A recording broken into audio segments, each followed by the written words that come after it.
So if you find an interesting artefact, it really depends what it is and where you found it. So if you find it in a field or somewhere out of doors, you need to make sure you've got permission from the landowner to collect the object. And then the next best thing to do is to report it to the Portable Antiquities Scheme. If it's just something you found in your attic and you think it might be of interest to the museum, you can contact us, preferably by email with a photograph, and let us know any history you know about the object.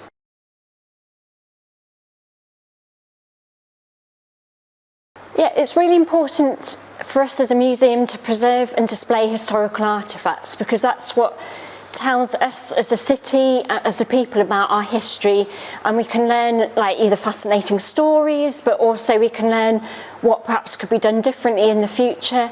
And for me, one of the important parts of Coventry's history is how we very much welcomed migrants in the past, but continue to do so today, and that's something we do through the museum displays, particularly in the History Gallery.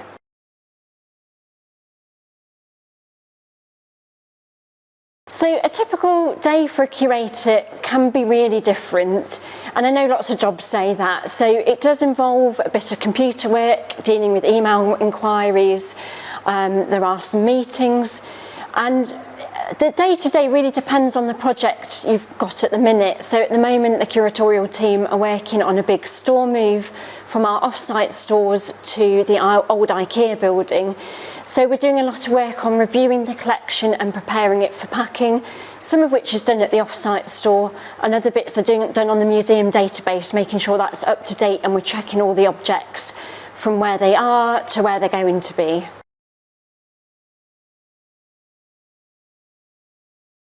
Well, we had a visit from the Queen back in 2000, but more recently, in 2021, we had, as he was at the time, Prince Charles and Camilla came on a visit.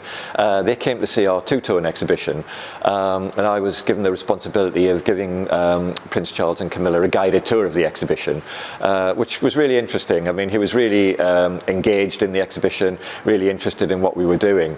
You know, so that was a really, you know, quite exciting experience, I suppose.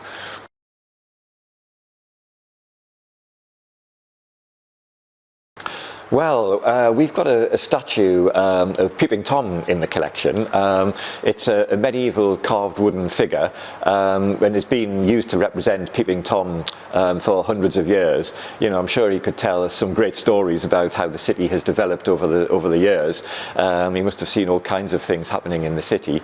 So yeah, I think he'd have a great story to tell.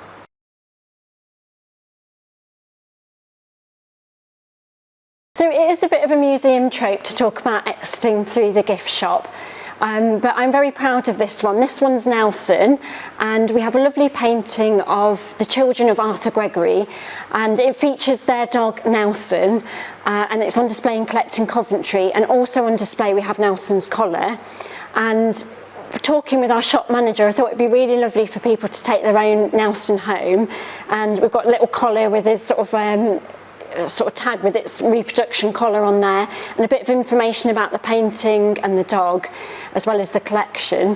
And I have to say, I got very nerdy at home and made mine own like little matching hat, which is featured in the portraits, and you can also buy a postcard of that.